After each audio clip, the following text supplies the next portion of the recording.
Hello and welcome to Research Methods videos.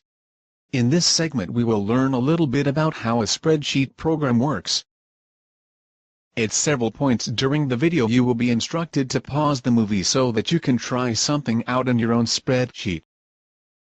Computer programs, such as Microsoft Excel, allow us to organize and keep track of lots of information. Usually the information is in the form of numbers, but it doesn't have to be. Let's open up Excel on your computer and get started. Pause the movie while you get the program open. Now that you've got Excel open, let's take a look around. In order to make this picture easy to see, I've zoomed in on a small part of the spreadsheet. As you can see, the spreadsheet is a giant grid of boxes, or cells. In order to organize our information we need a way to provide the address of each cell. This is what the numbers down the left side and the letters across the top are for. We state the letter, or column location first, followed by the number or row location. The cell that is highlighted has the address B2. We can use this cell address as part of a command to put values in some kind of order, to search for specific values, or to perform some kind of calculation. Today we are going to focus on using Excel to perform calculations. In order to do this, we'll need to enter some information into a few cells so we can practice. As you can see, I've entered some data into my spreadsheet and you'll do this too, in a few seconds.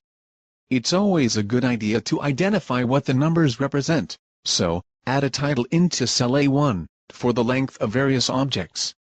Then in cells A2 through A6 add the numbers 1 to 5 as shown. Pause the video while you do this. Your spreadsheet should now look like mine. Notice that text is lined up on the left side of the cells and numbers are lined up on the right side. This is because one of the first applications of spreadsheets was to do basic accounting, which required adding up large columns of numbers, so the programmers wanted to display the numbers in a column the same way you would write them if you wanted to add them up. Let's do some formatting. I'd like to line up all of the information in the center of each cell. To do this I'll highlight all of the cells by clicking and dragging from A1 to A6. Now we'll look at the menus across the top of the page. Just like in Word, there are icons for a lot of common applications. In the Alignment section, click on the icon in the middle. You probably recognize it from other Microsoft programs. Your data should now be centered in the column. Pause the movie now and do this. I've added a second column of data to represent the width of the same objects. The value in cell A2 is for the same object as the value in cell B2. Go ahead and add a label in cell B1 for width, with the values 6 through 10 in cells B2 through B6. Center all of the data in the column. Pause the video now to do this. One of the things we can do with this information is to find the area of each object. This will require us to enter a formula into one cell in our spreadsheet, and then to copy the formula into other cells. Let's start by labeling column C for area by typing area in cell C1. Pause the video while you do this. Now, we will enter a formula in cell C2 to find the area for this object. Instead of typing in the value 1 for length and 6 for width, we want to use the cell addresses. This will allow us to copy the formula to other rows correctly. To start a formula you must always type the symbol for equals, as shown.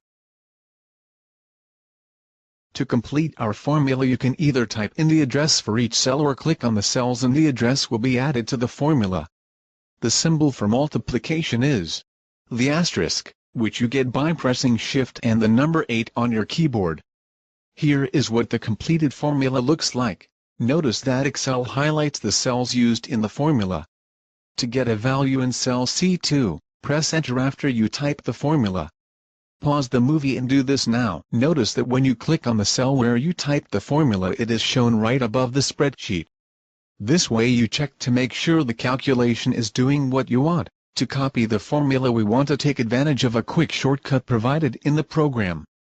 If you highlight the cell where you first typed the formula, you'll notice a small square in the bottom right-hand corner of the highlight. If you click on this little square and drag down to cell C6, your formula will be copied into all of the cells. After you copy the formula into all of the cells, go ahead and center all of the data like you did for the other two columns. Pause the video and do this now. If your spreadsheet looks like mine, congratulations! You're on your way to spreadsheeting. Join me in a short happy dance. Now, let's do something more interesting. You've seen some videos today about some special numbers in nature. Let's see if we can find one related to your birth date. We need to clear the spreadsheet and start over. You can either open a new spreadsheet or click and drag to highlight all of the information and then click delete. Pause the movie and do this now. I've gone ahead and labeled 3 columns for our spreadsheet project. In the first column we will generate a sequence of numbers starting with your birth date. In column B, we'll calculate a ratio based on the values in column A, and in column C we'll flip the ratio over. Pause the movie and label the 3 columns now. To get things started we'll need to type in 2 numbers. Everything else will be calculated based on these 2 numbers. In cell A2, type the number for the month in which you were born. I'm using February in my example, so I typed the number 2. In cell A3, type the date on which you were born. I'm using February 29th as the example, so in A3 I typed the number 29. In cell A4, I want a formula that will add the 2 numbers right above the cell. To do this, starting with equals, type instructions to add the values in cells A2 and A3, as shown. When you finish typing the formula, press enter to display the value. Pause the movie to add your birth month, birth date and add them together now. Now we want to copy the formula all the way down to cell A30. Do this by highlighting cell A4 and clicking on the little square. Drag all the way down to cell A30. When you release the mouse button you will have copied the formula into all of the cells you highlighted.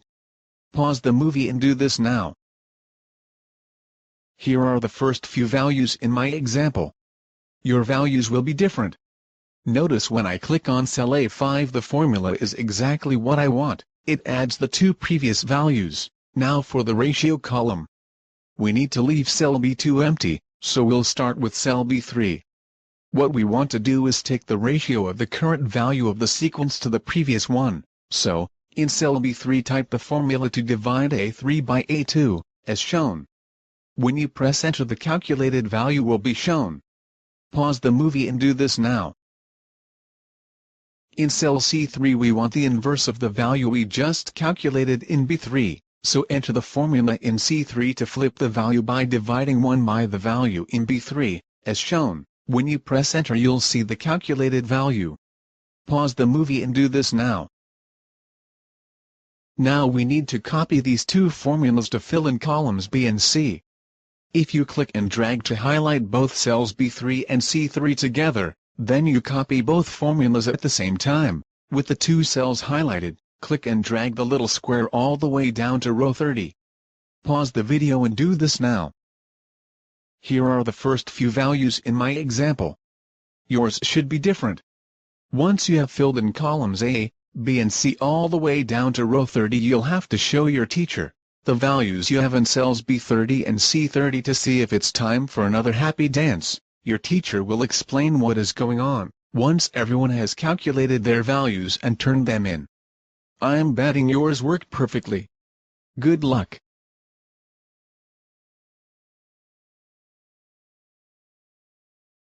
See you next time.